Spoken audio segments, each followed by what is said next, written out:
तो आप सभी को नमस्कार। आज हम फिर जुड़े हैं वोकैब क्लास में और क्लास नंबर हमारी 5 है।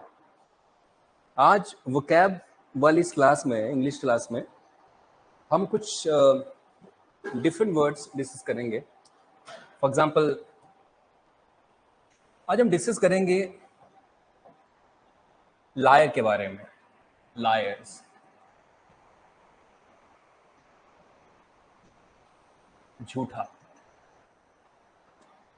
तो हमारे सोसाइटी में कई तरह के लायर्स हैं और झूठ बोलने के पीछे कुछ रीजन होते हैं। यदि हम कहें कोई झूठ क्यों बोल रहा है, तो भाई कुछ लोग ऐसा कहते हैं कि झूठ इसलिए बोलते हैं क्योंकि झूठ बोलने से एक तो एक पर्सन अपनी इमेज को बचाता है, अपनी इमेज ठीक कर लेता है झूठ बोलकर। दूसरा, कमर्शियल बेनिफिट, समटाइम्स कमर्शियल और इमोशनल बेनिफिट, इनके लिए एक आदमी झूठ बोलता है। मगर इसके अलावा और भी काफी रीजन है जिसके लिए एक पर्सन जो है झूठ बोलता है। आइए डिस्कस करते हैं आज डिफरेंट टाइप्स ऑफ लायर। तो आज का मेरा टॉपिक है डिफरेंट टाइप्स ऑफ लायर। कितने तरह के झूठे हैं और इवन आप भी इन शब्दों को इस्तेमाल कर सकते हैं डेली लाइफ के अंदर। बहरहाल डिफरेंट टाइप्स ऑफ लायर में मेरा फर्स्ट वर्ड इसके अंदर है, that is CHRONIC, chronic liar. Chronic liar क्या हुआ, आइए डिस्कस करते हैं। तो CHRONO, chrono means time. Chrono का अर्थ होता टाइम। क्रोनो कहीं भी दिख जाए आपको, it means time. What is chronic liar? एक ऐसा झूठा जो काफी लंबे समय से झूठ बोलता आ रहा है। अब वो सोसाइटी में पहचाना जा चुका है कि नहीं, ये बहुत झूठ बोलता है, इस तरह से, वो हो chronic liar. For example, chronic disease क्या होते हैं? Chronic disease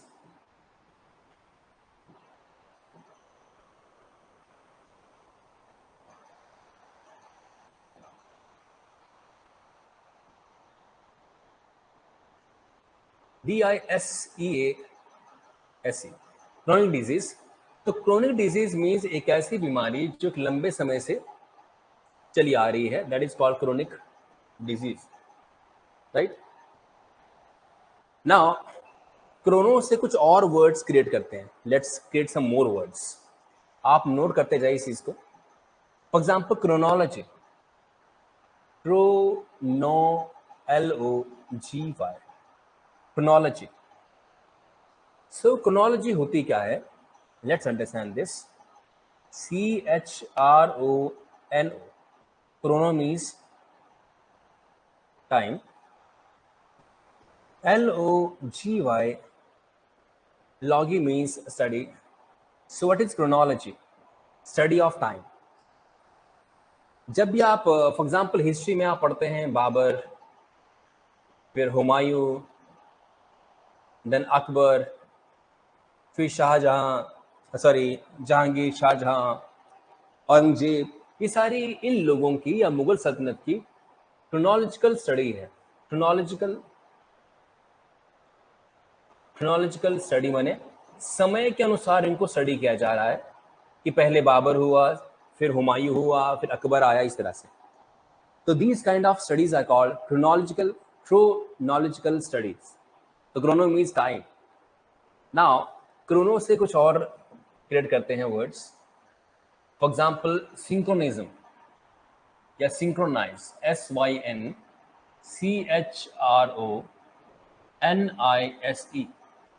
synchronize. sin means same, जहां भी SYN लग जाए मीन्स इसका मीनिंग है same. and chrono means time.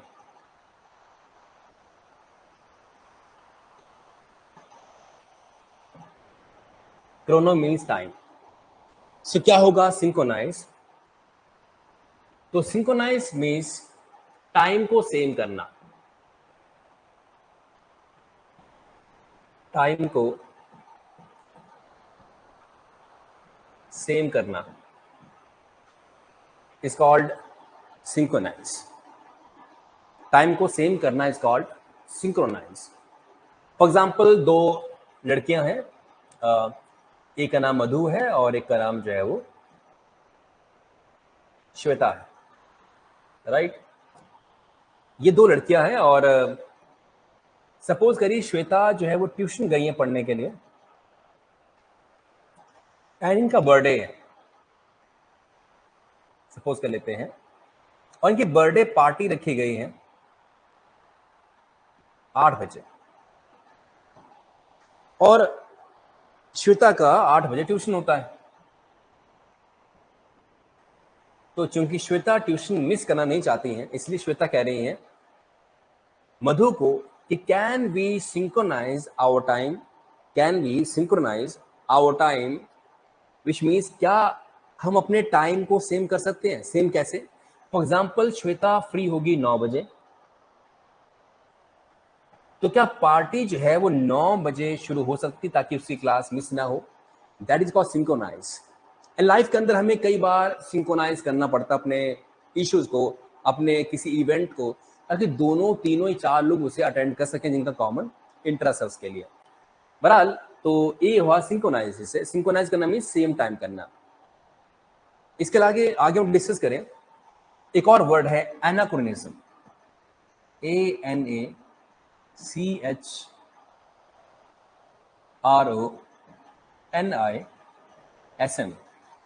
Anachronism. So anachronism क्या होता है? Chrono means time, Anna means out of. So anachronism क्या हुआ? Out of time. Anachronism means out of time, माने समय से अलग. फॉर एग्जाम्पल हम 2023 में हैं और आज की डेट में फेसबुक, व्हाट्सएप, ये जो टर्म्स हैं इनको बच्चा बच्चा जानता है. मगर मान लो कोई आदमी आपसे मिले और कहे कि मुझे नहीं मालूम कि व्हाट्सएप क्या है, मुझे नहीं मालूम फेसबुक क्या चीज़ है, तो आप क्या कहेंगे उसे? कि आप 2023 में नहीं, आप 1990 में जी रहे हैं या 1995 में जी रहे हैं, माने आप आउट ऑफ टाइम है. आप समय बदल गया पर आप नहीं बदले. That is called anachronism, out of time. अगर मैं यहाँ पे माइंड चेंज करूं और लिख दूं एनाक्रोनिस्ट, मीन्स एक पर्सन जो समय की दौड़ में पीछे छूट चुका है. यदि मैं ड्रेस ऐसा पहनूं जो अमिताभ बच्चन पहनते थे, वो लंबे लंबे जो नीचे से उनके जो बेल बॉटम उनका होता है ना, पैंट, उनकी पैंट की जो मोरी होती काफी उनकी चौड़ी हुआ करती थी, बेल बॉटम. अब उस तरह का ड्रेस कोई पहन के आए, कल में लंबी लंबी हो, बाल वैसे हो, तो कोई बोलेगा ये तो यार अमिताभ बच्चन की याद दिला रहा है जो उस समय पे शूट किया करते थे 1980 और 70s के अंदर. तो वो पर्सन आज गिना जाएगा एनाक्रोनिस्ट, माने जो समय से अलग हो चुका है या फिर समय के साथ वो नहीं है. That is called anachronist. Now chrono तो हमने डिस्कस कर लिया है, Chrono means time.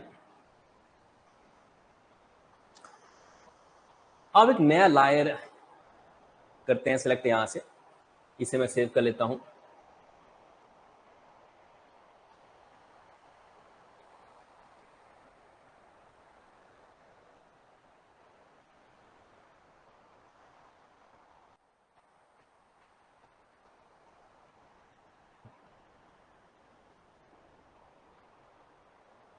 Now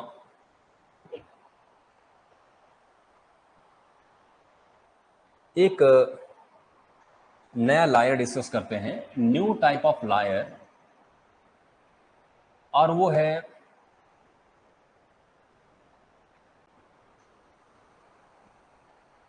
pathological liar, pathological liar. So pathological liar क्या हुआ? Spelling PATHOLOGICAL, pathological liar. इसको हम ब्रेक करें तो एक है pathos, PATHOS, pathos plus LOGY, logy means study. Pathos means pain. तो इसका क्या मीनिंग हुआ? Pathological liar means what? वैसे पैथोलॉजी होता है study of pain. Pathological liar क्या हुआ? थोड़ा सा इसमें मॉडिफिकेशन है मीनिंग के अंदर। पैथोलॉजिकल लायर मीन्स एक ऐसा झूठा जो झूठ बोलता है किसी को दुख पहुंचाने के लिए, किसी को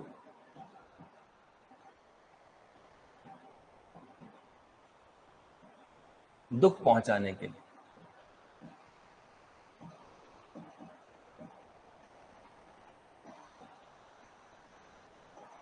तो किसी को दुख पहुंचाने के लिए जो झूठ बोले, that is called pathological liar. जो किसी पर्सन को झूठ बोलना चाह रहा है जिस इस पर्पस के लिए कि उसको मैंने हर्ट करना है, दुखी देना, दुख देना उसको। फॉर एग्जाम्पल अंडरस्टैंड करते हैं, जैसे मान लो एक लड़का है और उसका 10th का रिजल्ट आया है एंड वो पूछता आपसे कि भैया मेरा रिजल्ट क्या है। आप बिना देखे हुए बोलते हैं कि तू फेल हो गया। इसका मतलब क्या है कि बिना देखे आप कह रहे हैं तू फेल हो गया, और वो बच्चा ही और शी स्टार्ट्स क्राइंग और आप उसे इंजॉय कर रहे हैं, हंस रहे हैं उसके ऊपर कि तू फेल हो गया। और उसके बाद थोड़ी देर बाद आप कहते हैं कि let me check the your result, मैंने मुझे आपका रिजल्ट अभी चेक करना है, और फिर कहते हैं कि तू तो टॉप कर गया है। तो विच मीन्स उसको रुलाने का पर्पस झूठ बोलना क्या था? To put that person in pain, और उसके पेन को, उसकी क्राइंग को एंजॉय करना। It's called pathological liar. अब पैथोस से काफी वर्ड बनते हैं, जैसे मैंने पहले कहा pathology means study of pain. Pathetic, PATHETIC, pathetic. Pathetic क्या होता है? Pathos means pain. पैथेटिक एक पर्सन जो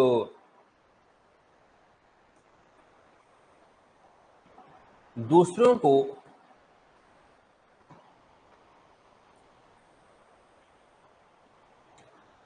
दुख देना चाहता है।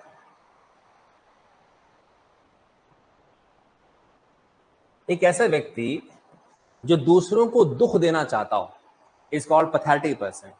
या कोई भी सिचुएशन पैथेटिक है, विच मीन्स वो आपके लिए बहुत मुश्किल भरी है, बहुत पेनफुल है। और आप कहीं ड्राइव कर रहे हैं और आपको रोड 15 किलोमीटर बहुत कच्ची पक्की गड्ढे मिलते हैं, that journey is called pathetic. कि बीच में टायर पंचर हो गया, बीच में ये दिक्कत आ गई, वो दिक्कत आ गई। पैथेटिक मीन्स जिसमें आप सफर करते हैं, you go through some pain, is called pathetic. यदि कोई आदमी को पैथेटिक कह रहे हैं, मीन्स उसे आपको दुख देने में, किसी को दुख देने में उसे मजा आता है। उसकी फितरत ये है कि किसी को मैं हर्ट करूं और वो दुखी हो जाए, तो वो खुश होते हैं उस बात को लेकर। They are called pathetic. Somebody who enjoy giving pain to others is called pathetic.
Please फटाफट से जुड़ जाएं आप लोग, फटाफट जुड़िए और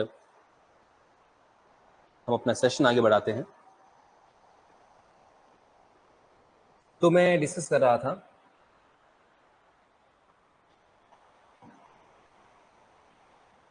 PATH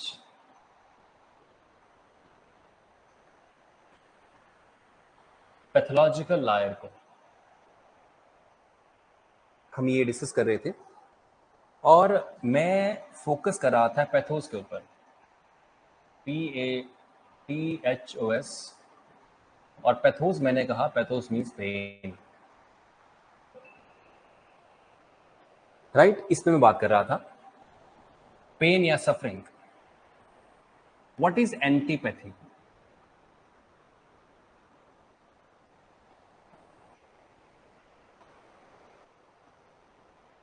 what is antipathy?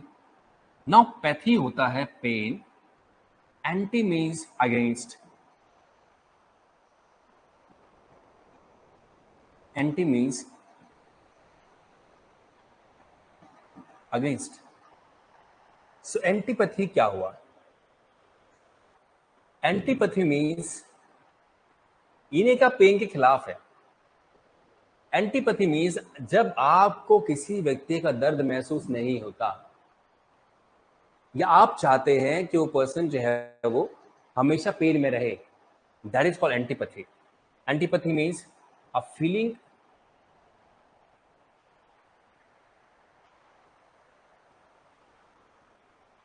of no emotion or feeling against for someone, sorry। तो किसी के लिए ना फीलिंग है ना इमोशन है। जैसे कई बार न्यूज़पेपर में आता है government has antipathy for farmers. मैं सरकार को फार्मर के दुख का कोई भी दुख से कोई फर्क नहीं पड़ रहा है। किसान आत्महत्या कर रहे हैं, अपनी जान दे रहे हैं और इसका गवर्नमेंट पर कोई असर नहीं पड़ रहा है, then that headline will become government has antipathy for farmers.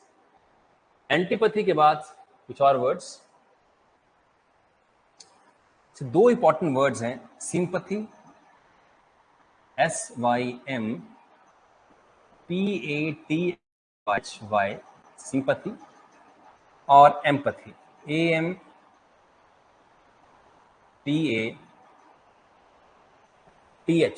Sympathy और एम्पैथी। सिंपैथी और एम्पैथी में क्या डिफरेंस है, आइए से देखते हैं। सिंपैथी होता है, पैथोस मीन्स तो पेन हो गया, ये तो पेन है, और सिम मीन्स सेम। यहां पे भी पैथो तो पेन है, ये तो साफ है। एम किसी वर्ड से पहले एम लग जाए, M means also same, EM, तो दोनों ही शब्दों का मीनिंग तो सेम हो रहा है, सिंपैथी और एम्पैथी। दोनों को हिंदी में कहते हैं सहानुभूति, ये भी है। सवाल है फिर इनका डिफरेंस क्या है, इनके लिए दो वर्ड्स क्यों हैं? तो सिंपैथी और एम्पैथी होती तो दोनों सहानुभूति ही है। जो सिंपैथी और एम्पैथी है वो दोनों होती तो सहानुभूति है, और फर्क क्या है? एग्जाम्पल देता हूं आपको मैं, फिर आप समझेंगे इस चीज को। मान लो किसी रोड पर गर्मी के महीने में, जुलाई के महीने में, अगस्त के महीने में रोड बिल्कुल गर्म है, दिन का टाइम है, उस नंगे पैर एक बच्चा जो है वो चल रहा होता है। मुझे उसे देखकर दया आती है और मैं उसे बाजार में ले जाकर जूते दिलवा देता हूं। This is called act of sympathy. Sympathy mean सहानुभूति मुझे पैदा हुई और उसे मैं ले गया। अब मेरा बचपन ऐसा नहीं बीता है, पर एज अ ह्यूमन बीइंग मुझे फील हुआ कि गर्म रोड है और उस पर इसके पैर पड़े हैं, तो नेचुरली इसे तकलीफ हो रही होगी। That is called act of sympathy. पर एम्पैथी क्या होता है? यदि मान लो मेरा बचपन है वो वैसा ही बीता हो, गरीबी में, लाचारी में, मैंने भी नंगे पैर रोड पे चलना सीखा हो, या मैंने फील किया हो, या मैंने महसूस किया हो, तो मुझे अपने पुराने दिन याद आ जाएंगे उससे। तो जब मुझे पुराने दिन याद आ रहे हैं तो उस बच्चे में मैं अपने आप को देख रहा हूं, और फिर दया मुझे उस पर आ रही है। That is called empathy. Empathy means you directly involve into that persons emotions और दैट पर्सन्स फीलिंग, या कई बार कहते हैं कि किसी को किसी शूज में डालना, वो बात होती है। एम्पथी और सिंपथी दो डिफरेंट वर्ड्स हैं। नाउ एक और एग्जांपल है, जैसे मान लो आप क्लास के टॉपर हैं, आपको टीचर से कभी डांट नहीं लगी है, एक बैक बेंचर है, उसकी टीचर पिटाई कर रहे हैं, एक इंसानियत के तौर पे आपको शायद सहानुभूति पैदा हो जाएगी, सिंपैथी हो जाएगी, पर एम्पैथी नहीं होगी समय पे। पर मान लो आप भी डिफॉल्टर हैं, आप भी बैक बेंचर हैं, और उस बच्चे की पिटाई होती है आपके सामने जो आपके साथ बैठता है। चूंकि पिछले कल आपकी पिटाई हुई थी, तो आप जानते हैं कि कितनी दर्द होती है जब थप्पड़ लगते हैं। तो आप उसके पेन को समझ रहे हैं, फील कर रहे हैं, महसूस कर रहे हैं, इसलिए आपको होगी उसके साथ एम्पैथी। तो यदि आपने वो इमोशन रियलिटी में ना फेस किए हो, बच्चों की इंसानियत तौर पे आपका एक दिल है, तो इस कारण आपको उस पे सिंपैथी। और आप अगर वो दिन देखें, आप उस इमोशन, उस पेन के थ्रू एग्जैक्टली पास ऑन किए हैं, आपने महसूस किया है, देन उसमें फिर एम्पैथी आ जाएगी। तो सिंपैथी और एम्पैथी दो हमारे पास ही वर्ड्स हैं, और आपने इनकी मीनिंग्स हैं यहाँ समझनी है।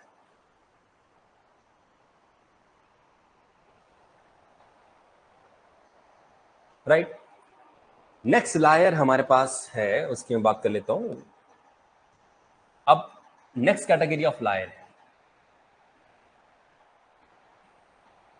को जेनिटल लायर। अब ये कौन होता है? What is meaning of congenital liar? Co means with, और genitus GENENITIX, genitus means birth.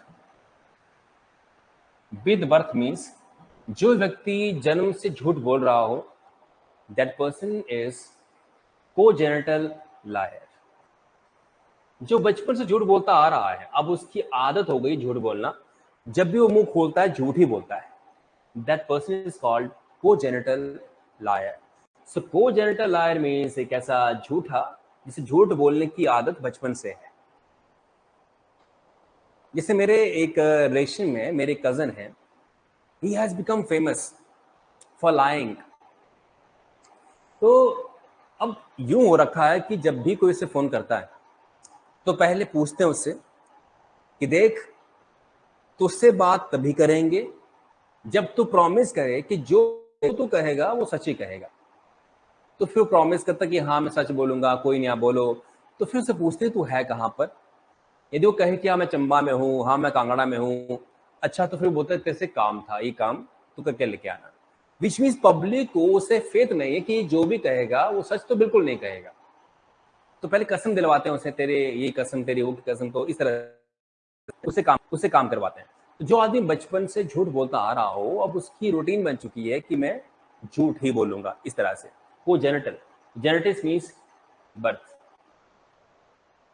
एक और लायर हमारे पास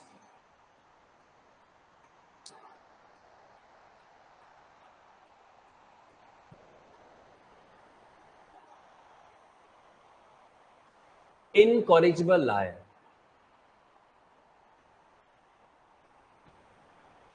इनकॉरिजिबल लायर। तो इनकॉरिजिबल लायर होता कौन है? Let's understand this. इन है एक negative prefix. Negative prefix means जिस भी वर्ड से पहले लगेगा उसका मीनिंग उल्टा कर देगा। कॉरिगो, CORRIGO, कोरिगो मीन्स करेक्ट करना। सो इनकॉरिजिबल लायर कौन होगा? एक ऐसा झूठा जिसे अब ठीक किया नहीं जा सकता है। मैं उतना अब झूठ बोलना मैंने बोल रहा है वो, या इतना झूठ बोलता रहा है वो कि अब उसका ठीक होना मुमकिन नहीं है। That person has become habitual of that, incorrigible. तो कुछ लोग ऐसे भी होते हैं, कुछ जितना भी डांट दो आप, कुछ भी बोल दो आप, वो चेंज नहीं होने वाले हैं, क्योंकि अब उनकी आदत हो रखी है। It has become habit. That's why they are called incorrigible liar. Incorrigible के बाद नेक्स्ट हमारे पास है ग्लिब लायर।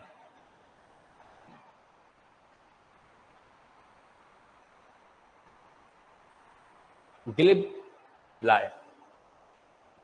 तो ग्लिब लायर कौन होगा? ग्लिब का मीनिंग होता क्या है? ग्लिब मीन्स फिसलना। तो ये ऐसा झूठा है जिसकी जुबान फिसल जाती है, और जुबान फिसलने से झूठ बोलता है। कई बार बचपन में कुछ बच्चे ऐसे होते हैं जो बेचारे होते मासूम से हैं, मगर बात बात पे जो है झूठ बोल देते हैं अननेसेसरी। तो उनकी जीभ जो है वो फिसलती है एक तरह से। वो ग्लिब लायर होते हैं। जिन्हें थोड़ा सा समझाया जाए, डराया जाए, तो they can change their attitude, या फिर जो उनका अप्रोच है उसके चेंज होने के चांसेस हैं। Glib liar. Now glib liar के बाद let's see some other liars. जो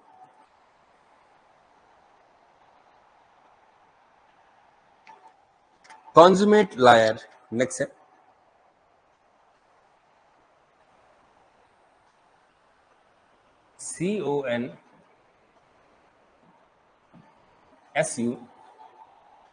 CONSUMATE, consummate liar. So what is consummate liar? ये होता क्या है? तो हमें जानने के लिए पहले ये जानना है कि किसी वर्ड से पहले CON कौन लग जाए, इसका P होगा with। नाउ SUMMUS, समस होती है हाइट। समस means height. तो कॉन्जुमेट लायर क्या बना? एक ऐसा झूठा जिसने झूठ बोलने में एक बहुत बड़ा कद या एक लेवल अचीव कर लिया है। देखिए, समर एक ऐसा मौसम है जब टेम्परेचर अपनी हाईएस्ट पॉइंट पे होता है। तो कॉन्जुमेट लायर मीन्स एक ऐसा लायर जो झूठ बोलने में एक प्रसिद्धि प्राप्त कर चुका होता है, एक लेवल पे आ चुका होता है, उसका वो एक बड़े लेवल का झूठा बन चुका है। That person is called consummate lawyer.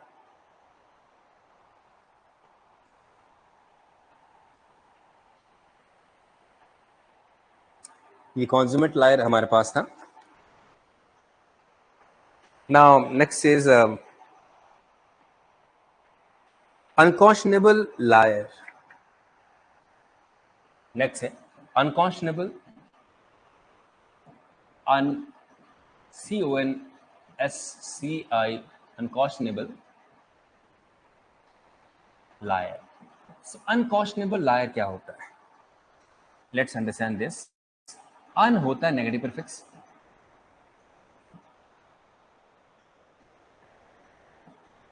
con means with or together, and CO means knowledge। SCIO, CO means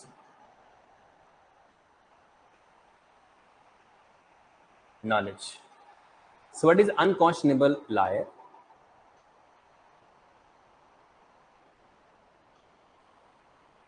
knowledge के साथ साथ में सीओ को आप आत्मा भी कह सकते हैं।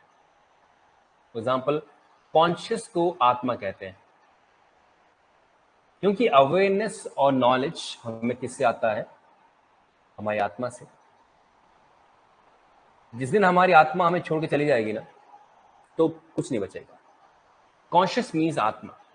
सो अनकॉन्शनेबल लायर मीन्स कॉन्शियस होती आत्मा, अन मीन्स नहीं होना, आत्मा किसी की मर जाती है झूठ बोलते हुए, दैट पर्सन इज कॉल्ड अनकॉन्शनेबल आई। कुछ झूठे ऐसे भी होते हैं जिनकी आत्मा जवाब दे चुकी होती है, इतना बड़ा झूठ बोल देते हैं। फॉर एग्जाम्पल, आपकी गवाही देने से कोर्ट में किसी मासूम को माफी मिल सकती है, पर आप झूठी गवाही देते हैं और उसे फांसी पे चढ़ा देते हैं, तो आपकी आत्मा मर चुकी है। दैट इज वाई इस तरह के लायर को हम बोलेंगे अनकॉन्शनेबल लायर, जिनकी आत्मा मर चुकी होती है। Having said that, CO means knowledge, जैसे मैंने कहा,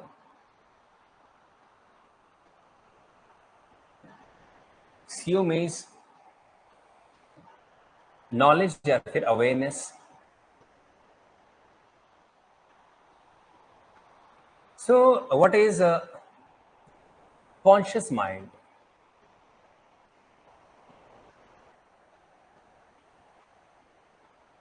conscious mind, so what is conscious mind? Conscious mind होता क्या है? कॉन मीन्स विद और टुगेदर, सीओ मीन्स नॉलेज और awareness.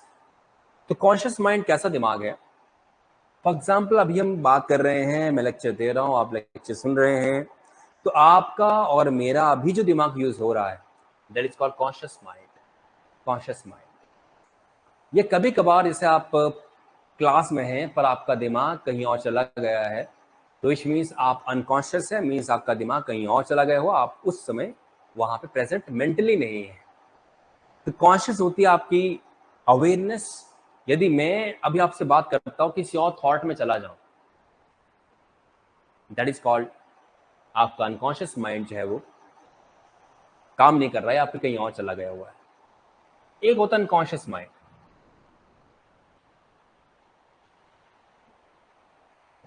What is that? Unconscious mind क्या होता है? अनकॉन्शियस माइंड मीन्स हमारे माइंड का एक हिस्सा कॉन्शियस माइंड है और एक हिस्सा अनकॉन्शियस माइंड। इसे आप रैम और रोम भी कह सकते हैं, या इसे हार्ड डिस्क भी कह सकते हैं। रैम माने कंप्यूटर चलाना है तो समय पे आपको रैम अच्छी चाहिए, पर डेटा आपने स्टोर करना है तो किस में होगा? वो हार्ड डिस्क में। वैसे ही हमारे दिमाग की दो लेयर हैं। एक लेयर है जो प्रेजेंटली हम यूज करके आपसे बात कर रहे हैं या डिस्कस कर रहे हैं, मगर सारी जानकारी मेरे पास आ कहां से रही है? मेरे अनकॉन्शियस माइंड में वो सारी इंफॉर्मेशन स्टोर्ड है और वहां से इंफॉर्मेशन बाहर आ रही है, इस तरह से। तो अनकॉन्शियस माइंड मीन्स एक तरह से ऐसा दिमाग जिसमें इंफॉर्मेशन स्टोर रहती है। इनके बीच में एक और माइंड आता है, सबकॉन्शियस माइंड।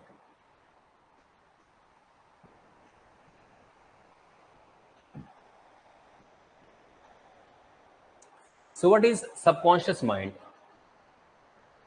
सबकॉन्शियस माइंड होता क्या है?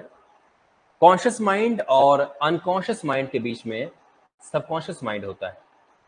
जैसे मान लो आप पढ़ रहे हैं और आप का कॉन्शियस दिमाग बिल्कुल एग्जॉस्ट हो गया है, एग्जॉस्ट, और इन बिटवीन आपको हल्की सी नींद आ जाती है बिकॉज ऑफ एग्जॉस्शन। आप रात को 2-3 बज चुके हैं आपको पढ़ते पढ़ते, या आप रिसर्च कर रहे हैं, मान लीजिए बिल्कुल फ्रस्ट्रेट हो चुके हैं, तो उसके बाद एक दिमाग की एक और लेयर है, उसे बोलते हैं सबकॉन्शियस माइंड। वो एक्टिवेट हो जाता है। एक्टिवेट होने के बाद वो बहुत एफिशिएंटली काम करता है, बहुत ही एफिशिएंटली काम करता है। मैडम क्यूरी नाम की साइंटिस्ट थी, और वो एक रिसर्च पेपर पब्लिश करने वाली थी, मैंने पेश करने वाली थी। रेडियम की खोज उन्होंने की है फेमसली, और भी काफी इन्वेंशंस उन्होंने की थी। जब उन्हें नोबेल प्राइज मिलना था जिस साल, उस साल उन्होंने कुछ रिसर्च सबमिट करने थे नोबेल प्राइज कमेटी को। नोबेल प्राइज कमेटी ने उनको एक डेडलाइन दी कि आपको इस तारीख के भीतर भीतर पेपर अपने जमा करने। अब मैडम क्यूरी को काम बहुत ज्यादा था और टाइम बहुत कम था, तो मैडम क्यूरी ने क्या करा? मैडम क्यूरी ने रात दिन लगा दिए और काम फिनिश करने का पूरा मन बना लिया, मगर दिन इतने कम थे कि उनका काम खत्म ही नहीं हुआ। लगभग 99% काम हो गया था, बस एक डाउट थी उसमें उन्हें कुछ कॉन्सेप्ट्स क्लियर नहीं हो रहे थे, जिसपे वो क्लियरली कह नहीं पा रहे थे। कुछ ऐसे होंगे साइंस में, कुछ मुद्दे ऐसे होंगे। तो अब उसे लग रहा था कि बिना ये लिखे हुए मेरे रिसर्च पेपर को नोबेल प्राइज तो नहीं मिल पाएगा, and she was totally frustrated. अब कल नोबेल प्राइज कमेटी को रिपोर्ट देनी है सुबह, आज रात को बज गए, उसे 2-3 बज गए होंगे। रात के टाइम पर जब वो थक जाती है मेंटली पूरी तरीके से, तो उसे टेबल पर ही नींद आ जाती है। टेबल पे नींद उसे हल्की सी आती है और उसे तभी सपना पड़ जाता है, और सपने में क्या हो रहा होता, दोबारा वो सॉल्व कर रही होती। यूं सो गई है वो, मतलब उसका कॉन्शियस माइंड रेस्ट में चला गया, मगर जो सबकॉन्शियस माइंड है उसने काम करना स्टार्ट कर दिया है। उस माइंड ने उसे दोबारा काम पे लगा दिया, दोबारा पेपर सॉल्व कर रही है, पेपर सॉल्व कर रही है, सॉल्व कर रही है, सॉल्व कर रही है, और पेपर सॉल्व करते करते जो उसे डाउट थी, सारी डाउट उसने सॉल्व कर दी रात को। और ये सब किस में हो रहा है? नींद में हो रहा है, सपने में हो रहा है। अब वो सुबह उठी, उसने सारी फाइल वाइल पैक करी और चली गई नोबेल कमेटी को वो डॉक्यूमेंट देने के लिए। नोबेल कमेटी ने कहा कि आपके डॉक्यूमेंट अधूरे हैं। शी वाज कंफ्यूज्ड, ये क्या बात की जा रही है, मेरे डॉक्यूमेंट्स पूरे नहीं हैं। देन नोबेल कमेटी कहती है कि आप खुद चेक करो, आपके रिसर्च के लास्ट पॉइंट्स के जो पेपर हैं वो है ही नहीं इसमें। तो देखती यहाँ वहां, देखती कि उसमें तो है ही नहीं। फिर वो पागल हो जाती सोचते सोचते कि मैंने जो रात को लिख के पेपर रखे थे और वो मैंने डाल के मैं जब लेके आई हूं, वो पेपर गए कहां पर। तो उसे एकदम से जब वो दिमाग पर जोर डालती है तो उसे रियलाइज होता है कि रात को वो तो सो गई थी, तो वही रात को दोबारा उठी कब है पेपर लिखने के लिए। शी क्विकली रियलाइज दैट कि वो उठी नहीं है, वो नींद में उसने पेपर लिखे हैं। तो कहती है please give me some 2-3 page of papers. तो नोबेल प्राइज कमेटी हैरान हो जाती है कि जो इसने इतने महीने में नहीं करा वो 2 मिनट में कैसे कर लेंगे। तो वो trust me, please give me 2-3 papers. और जैसे उनको पेपर देते हैं 10 मिनट के अंदर ही सारा लिख कर देते हैं। दे वर शॉक्ड एंड सरप्राइज। तो कहते हैं उसके बाद सबकॉन्शियस माइंड पर काफी रिसर्च हुई है। एक बुक भी है, the power of subconscious mind. कोई मिस्टर मूर्ति नाम के एक राइटर, उनकी एक बुक है the power of subconscious mind. तो उसके बाद फिर इस माइंड के ऊपर काफी साइंटिस्ट ने, काफी लोगों ने काम करना स्टार्ट कर दिया था। बहरहाल तो एक कहानी थी। तो कॉन्शियस मीन्स एक दिमाग जो आप काम करते, डिस्कस करते, इस्तेमाल करते हैं, और एक है अनकॉन्शियस माइंड जहां पे इंफॉर्मेशन हमारी परमानेंटली स्टोर रहती है, like hard disk of a computer. और सबकॉन्शियस माइंड तभी आपका काम करेगा जब आप अपने इस दिमाग को एग्जॉस्ट कर देते हैं। यदि आप दिन में 12 या 15 घंटे पढ़ते हैं तो नेचुरली रात को सपने में भी आपको पॉलिटी, ज्योग्राफी, मैथ्स, रीजनिंग, अगर इंग्लिश दिखती है तो विच मीन्स आपका ये माइंड काम करना स्टार्ट कर चुका है। तो बहुत ही ज़्यादा मेहनत करने पे ये माइंड एक्टिवेट होता है। ऑलराइट, तो ये हमारे सीओ से कुछ जुड़े हुए वर्ड्स हैं। ना एक आध और वर्ड्स मेरे पास है लायर से जुड़ा हुआ, लायर वाला काम मैं फिनिश करूंगा। Now let's see notorious lawyer.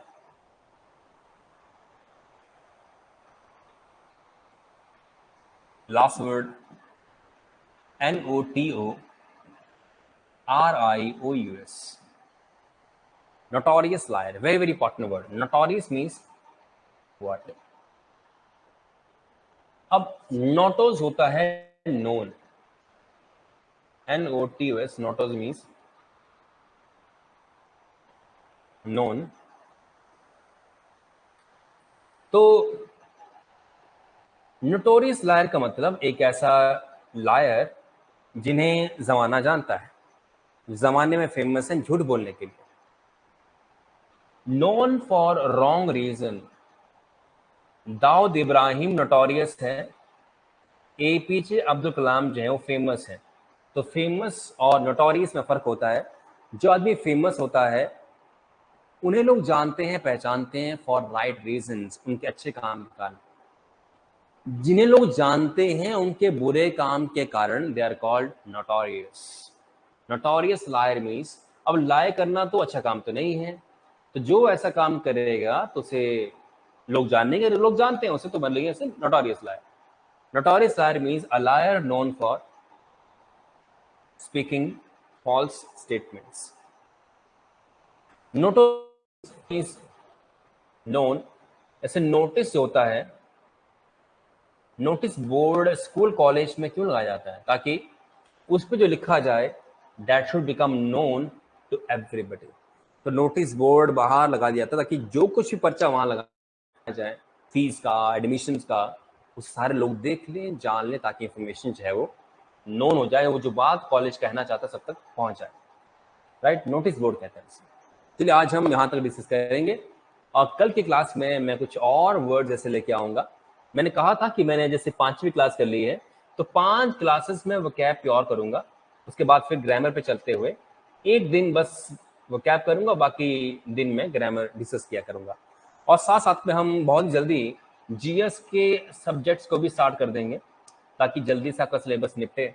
और विश्वास करो, जैसे ही आपका एग्जाम अनाउंस होता है, फिलहाल एग्जाम को अनाउंस किया है कैबिनेट ने, जब डिपार्टमेंट, रेवेन्यू डिपार्टमेंट हो या फिर कमीशन अनाउंस करे तो हमारी एक्टिविटी और बढ़ जाएंगी, वो आप चिंता ना करिए। एग्जाम से पहले रिवीजन करवाना आपको, आपका एग्जाम किसी भी हाल में क्रैक करवाना, this is our responsibility and we believe on those responsibilities. बहरहाल just relax today, revise those things.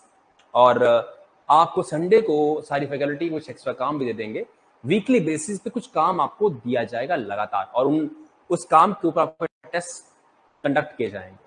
तो फिलहाल हमारी 4-5 क्लासेस हुई हैं, we don't want to make you overburden with certain things. तो हम चाहते हैं कि फिलहाल आप इजी होकर एक क्लासेस की रूटीन में आ जाएं, फिर आपका लोड जो है आहिस्ता बढ़ाते जाएंगे। हमारा 3 करीब महीने का टारगेट है, अगर आप देखें तो 3 महीने के भीतर भीतर हमने सिलेबस निपटा कर, रिवाइज कर डाउट खत्म करके एग्जाम क्रैक करने की एक योजना तैयार करनी है। Thank you very much for today's